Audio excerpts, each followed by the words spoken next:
मैं डॉक्टर महेंद्र सिंह, हिंदी विभाग,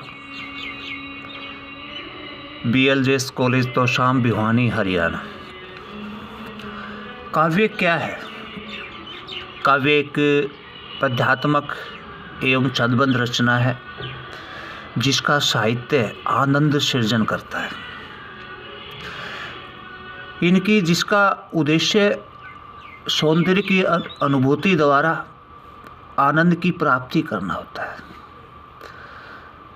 आनुषंगिक रूप से काव्य द्वारा जो है भाषा की भी समृद्धि होती है और अतः वह आनंद का साधन है। तर्क, युक्ति और चमत्कार आदि का आश्रय न लेकर कवि रसानुभूति का संवेद जो है वो प्रभाव उत्पन्न करता है। काव्य में यथार्थ का यथारूप जो है चित्रण नहीं मिलता है, जबकि यथार्थ को कवि जिस रूप में देखता है तथा जिस रूप में उससे प्रभावित होता है उसी का चित्रण करता है।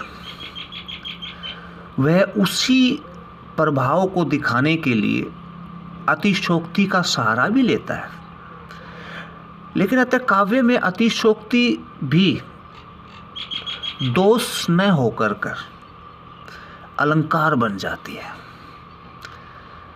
और अगर हम काव्य के भेदों की बात करें तो काव्य दो प्रकार के होते हैं। एक होता है दृश्य काव्य, जिसको हम देखने के बाद रसानुभूति हमें मिलती है, उसको प्राप्त करते हैं, आनंद की प्राप्ति जिसे हमें मिलती है। एक होता है श्रव्य काव्य, इनकी दो, श्रव्य और दृश्य काव्य, इनकी जिसके सुनने के बाद श्रव्य जिसे हमें आनंद की अनुभूति होती है। तो श्रव्य काव्य की अगर हम बात करें तो प्रबंध काव्य और मुक्तक काव्य दो भागों में डिवाइड हो जाता है।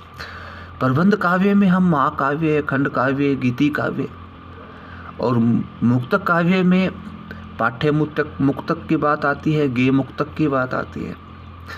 इसी प्रकार से अगर हम दृश्य काव्य की बात करते हैं तो ये भी दो भागों में डिवाइड हो जाता है, जैसे रूपक, उपरूपक, और आगे चल के रूपक भी जो है कई पार्टों में जैसे आता है।